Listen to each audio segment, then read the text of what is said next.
राधे राधे। श्री कृष्ण। भगवान लक्ष्मी नारायण की कृपा सब पर बनी रहे, इसी मनोकामना के साथ सुनते हैं माघ मास की कथा के 8वें अध्याय की कथा। बोले श्री विष्णु भगवान की जय हो, लक्ष्मी माता की जय हो। पिछले अध्याय में हमने देवी गंगा के वैकुंठ जाने की कथा को सुना था। उसके बाद नारद जी ने पूछा, हे भगवान, देवी लक्ष्मी, देवी सरस्वती, देवी गंगा और जगत को पावन बनाने वाली देवी तुलसी, ये चारों देवियां भगवान नारायण की प्रिया हैं। यह प्रसंग और देवी गंगा के वैकुंठ जाने की बात मैं आपसे सुन चुका हूँ, परंतु देवी गंगा श्री विष्णु की पत्नी कैसे हुई, यह वृतांत सुनाने का अवसर मुझे कभी नहीं मिला। आप कृपा कर मुझे इस कथा को भी सुनाया। तब भगवान नारायण बोले, हे नारद जी, जब देवी गंगा वैकुंठ में चली गई, तब थोड़ी देर के बाद जगत की व्यवस्था करने वाले ब्रह्मा जी भी उनके साथ वैकुंठ में पहुंचे और जगत प्रभु भगवान श्री नारायण को प्रणाम करके कहने लगे, हे भगवान, श्री राधा और श्री नारायण के अंग से प्रकट हुई ब्रह्म देव स्वरूपनी देवी गंगा इस समय एक सुशीला देवी के रूप में विराजमान है। दिव्य यौवन से संपन्न होने के कारण उनका शरीर परम मनोहर जान पड़ता है। शुद्ध और सत्य स्वरूप ने उन देवी में क्रोध और अहंकार तो लेश मात्र के लिए भी नहीं है। श्री कृष्ण के अंग से प्रकट हुई देवी गंगा उन्हें छोड़कर किसी दूसरे को पति नहीं बनाना चाहती, परंतु परम तेजस्विनी श्री राधिका ऐसा नहीं चाहती। माननीय राधा देवी गंगा जी को पी जाना चाहती थी, परंतु बड़ी बुद्धिमानी के साथ यह परमात्मा श्री कृष्ण के चरण कमलों में प्रविष्ट हो गई और इसी से इनकी रक्षा हुई। उस समय सर्वत्र सूखे हुए ब्रह्मांड को देखकर मैं गोलोक में गया। सर्वांत अंतर्यामी भगवान श्री कृष्ण संपूर्ण वृतांत को जानने के लिए वहां पर विराजमान थे। उन्होंने सबका अभिप्राय समझकर अपने चरण कमल के नखाग्र से इन्हें बाहर निकाल दिया। तब मैंने इन्हें श्री राधिका की पूजा मंत्र याद कराए। इसके जल से ब्रह्मांड लोक गोलोक को पूर्ण किया। तद श्री राधा और श्री कृष्ण के चरणों में मस्तक छुपाकर इन्हें मैं साथ लेकर यहाँ पर आया हूँ।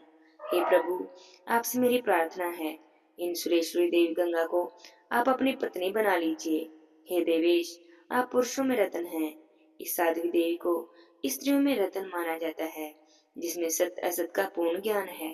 वे पंडित पुरुष भी इन प्रकृति का अपमान नहीं करते। सभी पुरुष प्रकृति से उत्पन्न हुए हैं और स्त्रियां भी उसी की कलाएं हैं। केवल आप भगवान श्री हरि ही प्रकृति से परे हैं, निर्गुण प्रभु हैं। परिपूर्णतम देवी श्री कृष्ण स्वयं दो भागों में विभक्त हुए। आधे से तो दो भुजाधार श्री कृष्ण बने और उनका आधा अंग आप चतुर्भुज श्री हरि के रूप में प्रकट हो गया। इसी प्रकार भगवान श्री कृष्ण के वाम अंग से आविर्भाव श्री राधिका भी दो रूपों में प्रणीत हुई। आधे अंश से तो समरही और वाम अंग से लक्ष्मी जी का प्रकाट्य हुआ। अतः हे देवी गंगा, आपको ही वर्ण करना चाहती हैं, क्योंकि आपके श्री विग्रह से ही ये प्रकट है। प्रकृति और पुरुष की भांति स्त्री पुरुष दोनों ही एक ही अंग हैं। हे मुने, इस प्रकार कहकर महाभाग्य ब्रह्मा जी ने भगवान श्री हरि के पास देवी गंगा को बिठा दिया और वहां से चल पड़े। फिर तो स्वयं श्री हरि ने विवाह के नियम अनुसार देवी गंगा के पुष्प और चंदन से चर्चित कर कमल को ग्रहण कर लिया और वे उनके प्रियतम पति बन गए। जो देवी गंगा पृथ्वी पर पधार चुकी थी, वे भी समय अनुसार अपने उस स्थान पर पुनः आ गई। भगवान के चरण कमल से प्रकट होने के कारण देवी गंगा की विष्णु पति नाम से प्रसिद्धि हुई। देवी गंगा के प्रति देवी सरस्वती के मन में जो ढा था वह निरंतर बना रहा। देवी गंगा देवी सरस्वती से बिल्कुल द्वेष नहीं रखती थी। अंत में उर्वक विष्णु प्रिया देवी गंगा ने देवी सरस्वती को भारतवर्ष में जाने का श्राप दे दिया। हे मुने, इस प्रकार लक्ष्मीपति श्री हरि की देवी गंगा सहित 3 पत्नियां हैं। बाद में तुलसी जी को भी प्रिय पत्नी बनाने का सौभाग्य प्राप्त हुआ। अतः तुलसी सहित ये 4 पत्नियां कही गई हैं। नारद जी कहते हैं, हे प्रभु, साध्वी तुलसी भगवान हरि की पत्नी कैसे हुई? इनका जन्म कैसे हुआ? कहाँ हुआ? पूर्व जन्म में यह कौन थी? इन साध्वी देवी ने किसके कुल को पवित्र किया? इनके माता पिता कौन थे? किस तपस्या के प्रभाव से प्रकृति के अधिष्ठाता भगवान श्री हरि इन्हें पति के रूप में प्राप्त हुए? क्योंकि यह प्रभु तो बिल्कुल निष्प्रभ देवी को वृक्ष क्यों होना पड़ा। यह परम तपस्विनी देवी कैसे एक असुर के चंगुल में फंस गई। संपूर्ण संदेह को दूर करने वाले प्रभु, आप मेरे संशय को मिटाने की कृपा करें। भगवान नारायण कहते हैं, हे नारद जी, ध्यान से सुनो, मैं तुम्हें एक पुरातन इतिहास सुनाता हूँ। दक्ष श्रावण नाम से प्रसिद्ध एक पुण्यात्मा मनु हो गए। भगवान विष्णु के अंश से उत्पन्न यह मनु परम पवित्र, यशस्वी, विशद कीर्ति से संपन्न और श्री हरि के प्रति अटूट श्रद्धा रखने वाले थे। इनके पुत्र का नाम ब्रह्मा श्रावण था, अतः उनका भी अंतःकरण स्वच्छ था। उनके मन में धार्मिक भावनाएं थी। वे भगवान श्री हरि पर श्रद्धा रखते थे। ब्रह्म श्रावण के पुत्र धर्म श्रावण नाम से प्रसिद्ध हुए, जिनकी इंद्रियां सदा वश में रहती थी और मन श्री हरि की उपासना में रहता था। धर्म श्रावण से इंद्रिय निग्रह और परम भक्त रुद्र श्रावण पुत्र रूप में प्रकट हुए। रुद्र श्रावण के पुत्र का नाम देव श्रावण था और यह भी परम वैष्णव थे। देव श्रावण के पुत्र का नाम इंद्र श्रावण था। फिर भगवान विष्णु के अनन्य उपासक इन इंद्र श्रावण से वृषध्वज का जन्म हुआ। भगवान शंकर में वृषध्वज की असीम श्रद्धा थी। स्वयं भगवान शंकर इनके यहाँ बहुत काल तक ठहरे थे। इनके प्रति भगवान शंकर का स्नेह पुत्र से भी बढ़कर था। राजा वृषध्वज की भगवान नारायण देवी, लक्ष्मी देवी, सरस्वती, इनमें से किसी के प्रति श्रद्धा नहीं थी। उन्होंने संपूर्ण देवताओं के पूजन को त्याग दिया। अभिमान में चूर होकर भाद्रपद मास में महालक्ष्मी की पूजा में विघ्न उत्पन्न किया। माघ के शुक्ल पक्ष में के दिन सभी देवता देवी सरस्वती की पूजा करते थे, परंतु वह राजा उनमें संलिप्त नहीं होते थे। यज्ञ और विष्णु पूजा की निंदा करना तो मानो उनका स्वभाव बन गया था। वे केवल भगवान शिव में श्रद्धा रखती थी। ऐसे स्वभाव वाले राजा वृषध्वज को देखकर भगवान सूर्य नारायण ने उन्हें श्राप दे दिया कि हे राजन, तुम्हारी श्री नष्ट हो जाए। अपने भक्त पर संकट देखकर आशुतोष भोलेनाथ भगवान शंकर हाथों में त्रिशूल उठाकर सूर्य नारायण पर टूट पड़े। तब सूर्यदेव अपने पिता कश्यप जी के साथ ब्रह्मा जी की शरण में गए। शंकर जी त्रिशूल लिए ब्रह्मलोक में चल दिए। ब्रह्मा जी को भी शंकर जी का भय था, अतः उन्होंने सूर्य नारायण को आगे करके वैकुंठ की ओर यात्रा की। उस समय ब्रह्मा जी, कश्यप जी और सूर्य नारायण तीनों बहुत भयभीत थे। उन तीनों महानुभावों ने सर्वेश्वर भगवान नारायण की शरण ली। तीनों ने मस्तक झुकाकर भगवान श्री हरि को प्रणाम किया और बारंबार प्रार्थना की। उन्होंने भगवान नारायण को अपने भय का संपूर्ण कारण बताया। तब भगवान नारायण ने कृपा पूर्वक उन सबको अभय प्रदान किया और कहा, भयभीत देवताओं, स्थिर हो जाओ। मेरे रहते तुम्हें कोई भय, कोई विपत्ति के अवसर पर डरे हुए कोई भी व्यक्ति जहाँ कहीं भी मुझे याद करते हैं, मैं हाथों में चक्कर लेकर तुरंत पहुंचकर उनकी रक्षा करता हूँ। हे देवों, मैं अखिल जगत का भरता हूँ। मैं ही ब्रह्म रूप, मैं सदा संसार की सृष्टि करता हूँ और शंकर रूप में संहार भी मैं ही करता हूँ। मैं ही शिव भी हूँ, तुम भी मेरे ही रूप हो और यह शंकर भी मुझसे भिन्न नहीं। मैं ही नाना रूप धारण करके सृष्टि और पालन की व्यवस्था करता हूँ। हे देवताओं, तुम्हारा कल्याण हो। अब तुम जाओ, अब तुम्हें कोई भय नहीं होगा। मैं वचन देता हूँ, आज से देव शंकर का भय तुम्हारे पास नहीं आ सकेगा। वे सर्वेश्वर भगवान शंकर सत्पुरुषों के स्वामी हैं। उन्हें भक्त आत्मा और भक्त वत्सल कहा जाता है। वे सदा अपने भक्तों के अधीन रहते हैं। हे ब्राह्मण, सुदर्शन चक्र और भगवान शंकर, ये दोनों मुझे प्राणों से भी अधिक प्रिय हैं। ब्रह्मांड में इनसे अधिक दूसरा कोई तेजस्वी नहीं। यदि भगवान शंकर चाहें तो लीला पूर्वक करोड़ों सूर्य को प्रकट कर सकते हैं। करोड़ों ब्रह्मा के निर्माण की भी इनमें पूर्ण सामर्थ्य है। इन त्रिशूलधारी भगवान शंकर के लिए कोई भी कार्य असाध्य नहीं। तथापि कुछ भी पहाड़ी ज्ञान न रखकर ये दिन रात मेरे ही ध्यान में लगे रहते हैं। अपने 5 मुखों से मेरे मंत्रों का जप करते हैं और भक्ति पूर्वक मेरे गुण गाते रहते हैं। मेरे गुण गाते रहना जैसे इनका स्वभाव सा बन गया है। मैं भी दिन रात इनके कल्याण की चिंता में ही लगा रहता हूँ, क्योंकि जो जिस प्रकार मेरी उपासना करते हैं, मैं भी उसी प्रकार उनकी सेवा में तत्पर रहता हूँ। यही मेरा नियम है। अभी भगवान विष्णु इतना कह ही रहे थे कि भगवान शंकर वहां पर पहुंच जाते हैं और उनके हाथों में त्रिशूल थे। वे वृषभ पर आरूढ़ थे। आंखें रक्त कमल के समान लाल हो रही थी। वहां पर पहुंचते ही वे वृषभ से उतर पड़े और भक्ति निज स्वरूप प्रात पर प्रभु लक्ष्मीकांत भगवान नारायण को श्रद्धा पूर्वक प्रणाम किया। उस समय भगवान श्री हरि रतन में सिंहासन पर विराजमान थे। रतन निर्मित अलंकारों से उनका यह श्री विग्रह सुशोभित था। किरीट, कुंडल, चक्र और वनमाला से वे अनुपम शोभा को प्राप्त कर रहे थे। नूतन मेघ के समान उनकी श्याम कांति थी। उनका परम सुंदर विग्रह चार भुजाओं से सुशोभित था और चार भुजाओं वाले अनेक पार्षद स्वच्छ चवर डुला डुला कर उनकी सेवा कर रहे थे। हे नारद जी, उनका संपूर्ण अंग दिव्य चंदन से अनुलिप्त था और वे अनेक प्रकार के आभूषण और पीताम्बर को धारण किए हुए थे। देवी लक्ष्मी का दिया हुआ तांबुल उनके मुख में शोभा पा रहा था। ऐसे प्रभु को देखकर भगवान शंकर का मस्तक उनके चरणों में झुक गया। ब्रह्मा जी ने शंकर जी को प्रणाम किया और अत्यंत डरते हुए सूर्य देव जी भी शंकर जी को प्रणाम करने लगे। कश्यप देव भी अतिशय भक्ति के साथ स्तुति और प्रणाम करने लगे। तब भगवान शिव सर्वेश्वर श्री हरि की स्तुति करके एक सुखमय आसन पर विराज गए। विष्णु पार्षदों ने श्वेत चवन डुलाकर उनकी सेवा की। तब उन्होंने मार्ग के श्रम को दूर किया। तब भगवान श्री हरि की अमृत के समान अत्यंत मनोहर और मधु वचन में कहने लगे, हे महादेव जी, आपका यहाँ कैसे पधारना हुआ और अपने क्रोध का कारण कहें। तब महादेव जी कहने लगे, हे भगवान, राजा वृषध्वज मेरे परम भक्त हैं। मैं उन्हें प्राणों से भी प्रिय मानता हूँ। सूर्य देव ने उन्हें श्राप दिया है और यही मेरे क्रोध का कारण है।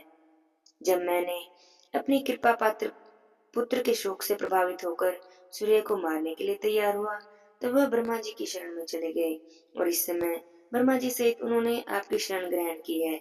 जो व्यक्ति ध्यान अथवा वचन से भी आपके शरणागत हो जाते हैं, उन पर विपत्ति और संकट अपना कुछ भी प्रभाव नहीं डाल सकती।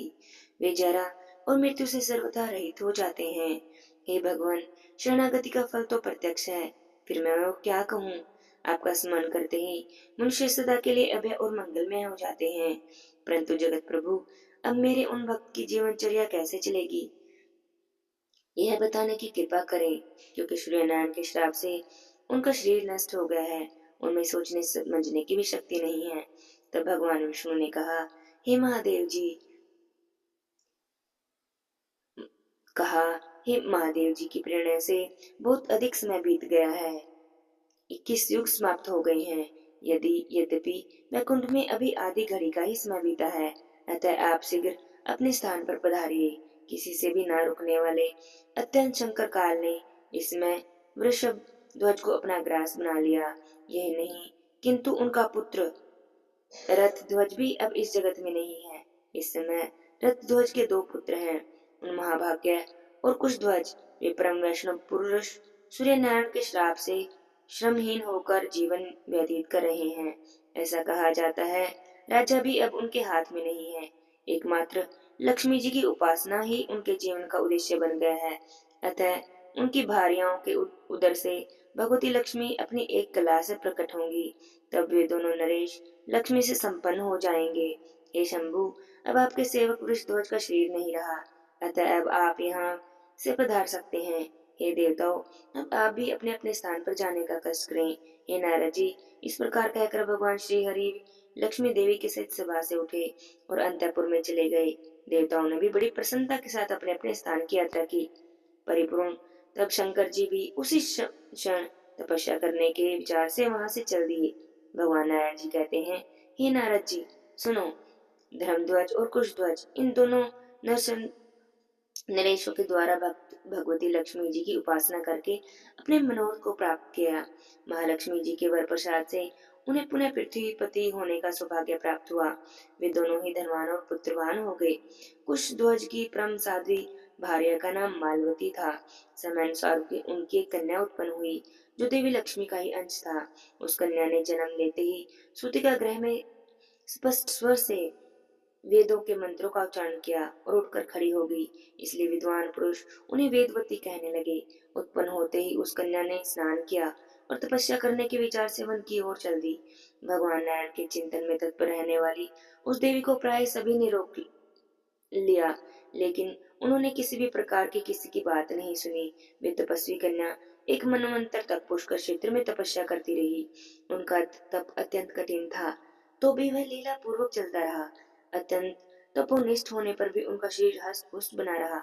दुर्बलता का तो उनमें लेश मात्र भी नहीं था। वे नव यौवन से संपन्न बनी रही। एक दिन सहसा उन्हें स्पष्ट आकाशवाणी सुनाई दी।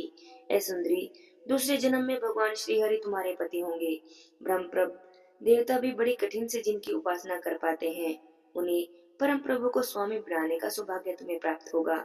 हे नारद जी, यह आकाशवाणी सुनने के बाद रुष्ट होकर वह कन्या गंधमान धन पर्वत पर चली गई और वहां पहले से भी अधिक कठोर तपस्या करने लगी। चिरकाल तक तपस्या करके विश्वस्त होकर वहीं रहने लगी। एक दिन वहां पर उन्होंने अपने सामने रावण को देखा। वेदों ने अदिति धर्म के अनुसार पाथ्य स्वादिष्ट फल और शीतल जल देकर उनका सत्कार किया। रावण बड़ा ही पापी था। फल खाने के बाद वह वेदवती के समीप जा बैठा और पूछने लगा, कल्याणी, तुम कौन हो? यहाँ क्यों ठहरी हो? वह देवी परम सुंदरी थी। उन साध्वी कन्या के मुख पर मंद मुस्कान थी की छटा छाई रहती थी। उसे देखकर दुराचारी रावण का हृदय विकार से संतप्त हो गया। वह वेदवती को हाथ से खींचकर उनका आलिंगन करने को उद्यत हुआ। रावण की इस कुचेष्टा को देखकर उन साध्वी का मन क्रोध से भर गया। उन्होंने रावण को अपने तपोबल से इस प्रकार स्तंभित कर दिया कि वह जड़त होकर हाथों और पैरों से निश्चित हो गया। कुछ भी कहने करने की उसमें क्षमता नहीं रह गई। ऐसी स्थिति में उसने मन ही मन उन देवी के पास जाकर उनका मानस सत्वन किया। शक्ति की उपासना विफल नहीं होती, इसे सिद्ध करने के विचार से देवी वेदवती रावण पर संतुष्ट हो गई और परलोक में उनकी स्तुति का फल देना उन्होंने स्वीकार कर लिया, लेकिन साथ ही उसे श्राप भी दिया। हे दुरात्मा, तू मेरे लिए ही अपने बंधु बांधवों के साथ काल का ग्रास बनेगा, क्योंकि तुमने काम भाव से मुझे स्पर्श किया है। अतः अब मैं इस शरीर का त्याग कर देती हूँ। देख लो, देवी वेदवती इस प्रकार कहकर वही योग द्वारा अपने शरीर का त्याग कर देती हैं। तब रावण ने उनके मृत शरीर को गंगा जी में डाल दिया और मन में इस प्रकार चिंता करता हुआ घर की ओर चला। अहो, मैंने एक ऐसी अद्भुत घटना देखी है, मैंने यह क्या कर दिया। इस प्रकार विचार करके अपने कुकृत्य और उन देवी के देह त्याग को याद करके रावण बहुत विषाद करने लगा। हे मुनि, वह देवी साधवती देवती दूसरे जन्म में राजा जनक की कन्या हुई और उन देवी का नाम सीता पड़ा, जिसके कारण रावण को मृत्यु का मुख देखना पड़ा। देवी वेदवती बड़ी तपस्विनी थी। पूर्व जन्म की तपस्या के प्रभाव से स्वयं भगवान श्री राम उनके पति हुए। यह श्री राम साक्षात परिपूर्ण तम श्री हरि हैं।